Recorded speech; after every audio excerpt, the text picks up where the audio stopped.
Hey guys, my name is Mark from jazzguitarlessons.net. Welcome to the short vlog. Just, shot on the phone. It's a little white outside, a little rainy, a little blah today. So I just wanted to tell you about a thing that is crucially important that I feel a lot of probably beginners and intermediates in jazz are totally missing. And namely, that's repetition. And this idea came while, of course, I'm giving this group lesson with my coaching guys. And we're working on a bebop head, like Olio, right? It's a rhythm changes, that song, right? I'm like, before you get there, how many repetitions do you have to do? It takes a lot of time, it takes a lot of repeats. So there's a way to make all of this repetition very, very, very efficient instead of, trying to play the full song fast and making the same mistakes in the same place and they said, I can't do it right. Slow things down, divide and conquer. I use what I call my Scotch tape method of sorts and put it all together and slowly increase the speed instead of trying to do it all at once. So in this vlog, what I want to do is provide you with sort of maybe a sample of how I would proceed in my private teaching and not necessarily do it like just to learn these 8 bars of Olio. We would take like half an hour, 45 minutes to really slow down, make sure all the rhythms are in the right place, alt attack, you're doing an upstroke and this and that. I'm not going to go through all of this now just for YouTube, but it can give you a pretty good idea that if you're struggling with something, anything, struggling with comping, struggling with keeping up with a bebop head, struggling with soloing, sometimes it's worth taking things way slower and taking smaller bites, which is hand in hand with stuff I recommended recently about the triangle, the Kenny Warner thing. So let's get started. Olio. If you don't know it, don't worry. You can just pick up the guitar now and do it with me along in the video. It's in the key of B flat, and it's a rhythm change. And the first note is B flat. So that's 1, 2, 3, 4. That's 88.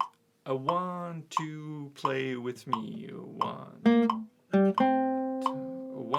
2, 3, repeat. 1. So this is the type of stuff you should do for yourself. 2, repeat. 1, 2, 3, 4. Right now we have a B flat, a C, and a G. Again, 1, 2, 3, 4, 1. Now we have a D. 3, 4, 1, and 2. Good job. Good. Right, so normally what I would do, I'm going to take that and put it, as you have a phone call, you put it on hold. You're like, yeah, I got this. Let me put it on hold and start looking at the next part. I'm not going to do it exactly as I do with my coaching guys because it takes a long time until we really get it. So see if you can start doing this on your own. Take a small part, do it slow, and slowly increase it. Now, I'm going to increase the metronome by 2 notches, and we're going to keep adding pieces to that head. 1, 2, 3, 4, 1, and 2. Yeah, it starts on the end of 1, right? 1, 2, 3, 4, 1, and 2. That first note is end of 1. So it's worth, counting yourself through. Let's just add all right? 1, 2, 3, 4, 1.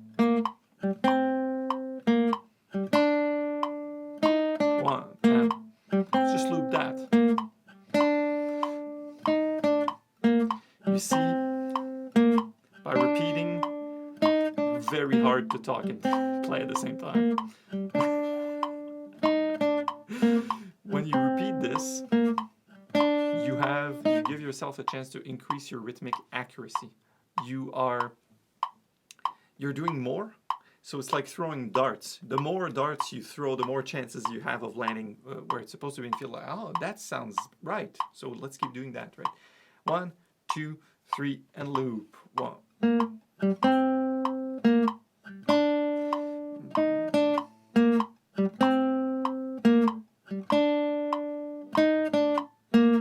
Good job. Last time. 1 more. Sorry, my bad. That happens also. Now we have 2, 3, 4.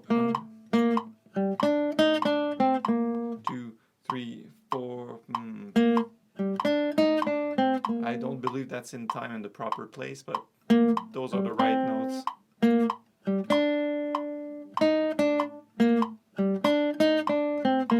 2, 3, 4, 1.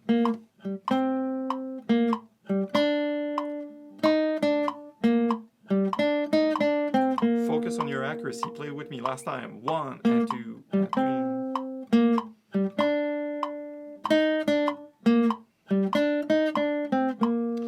Next we have I Do It Here. That's sort of the Pat Martino version. So just to recap. So try to pick it up by ear, even without a fake book or anything. Just pick it up from memory right there.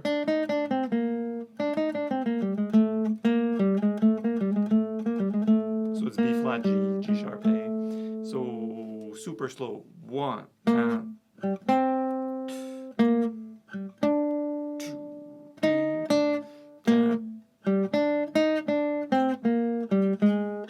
Good. So that's sort of the first half. So now we were at 88. We went to 96. Let's go to 108. Just rehearse that maybe 3 times. A 1, a 2, a 1, 2, go 3, 4, 1. Oh, sorry. False start. 1, 2, 3, 4, 1.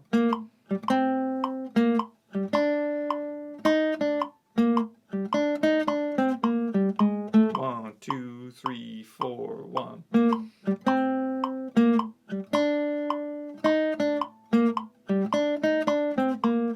Last time. 1, 2, 3, 4, 1.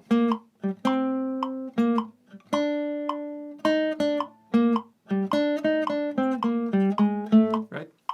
It's pretty simple, but I think sometimes we neglect the fact that we need to do this perfectly. Now, what I would do, I'm going to start to go faster now because to save some time. You would take up the next phrase. So the next phrase is, and now that's 2 and 4. Let's not do that just now. So, right, then you get, so,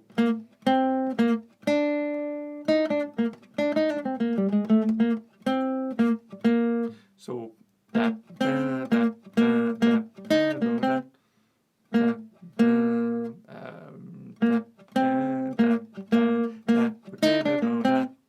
all right. So what I would do is take that, rehearse that, and not leave the other thing on hold. Like, I don't want to talk to you. I want to talk to this piece. Now, for the sake of saving time, even though I'm going to make, I know I always make long videos, like 10 minutes or more.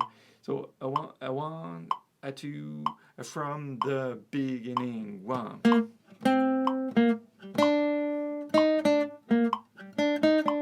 Continue.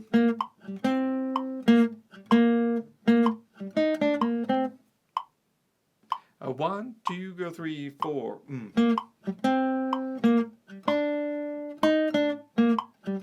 That's the real work.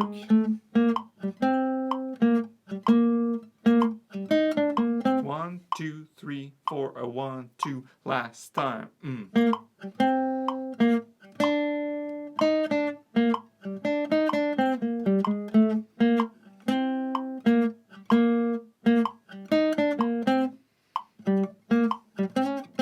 Like, now what we have 6 bars. And what's fun with Olio is A, B, A. All the A sections are the same. Well, the first A is slightly different than the 2 other A's. So A, B, A. The B section you can just comp or solo. It's rhythm changes. And then, you're doing the real work in looping is exactly that. So what I would do is take my students to repeating the first A several times, and then the second A several times, and then we'll do the entire run. Just for the sake of completion, 144, so that's 72. I'm going to play through the entire form, and then let you go. At least you have a hint at how much you need to repeat, how many repetitions you need to get that in your fingers, and then once you have that, you have it forever. It's yours, and it can find its way in soloing or comping. That phrase is yours. You've shedded the rhythm. You've really worked it out. All right. Think of like classical musicians. They repeat the same pieces a lot until it sounds the way it's supposed to. All right. A 1, a 2, a O now. That's the first A.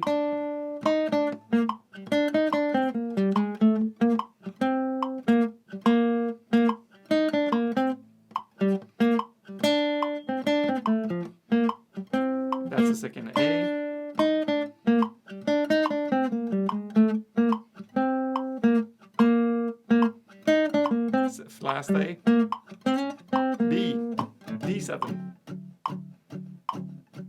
G7, C7. I'm not doing any substitutions here. F, what last A.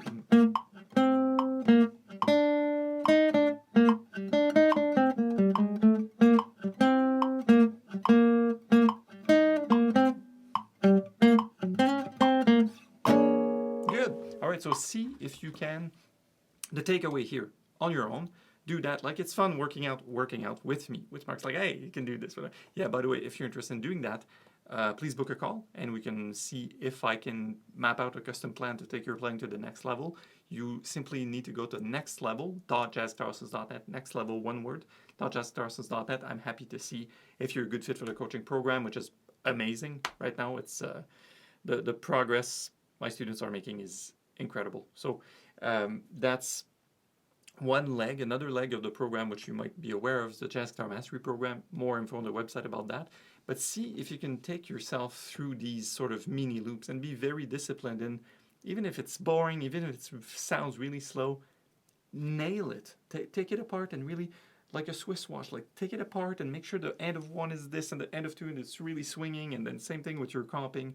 Do everything.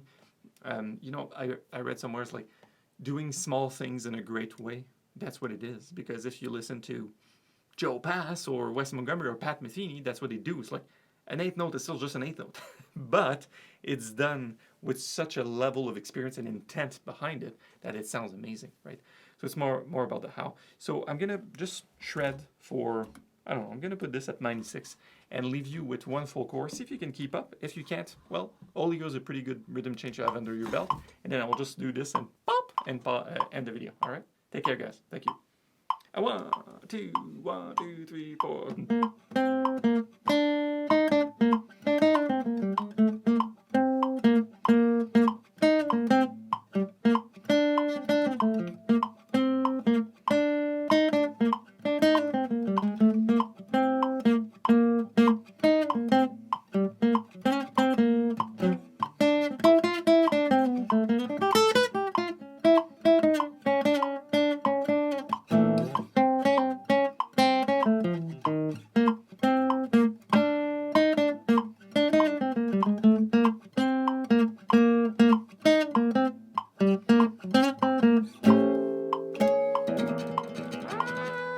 Take care, guys. Thank you. I'll see you in the next video.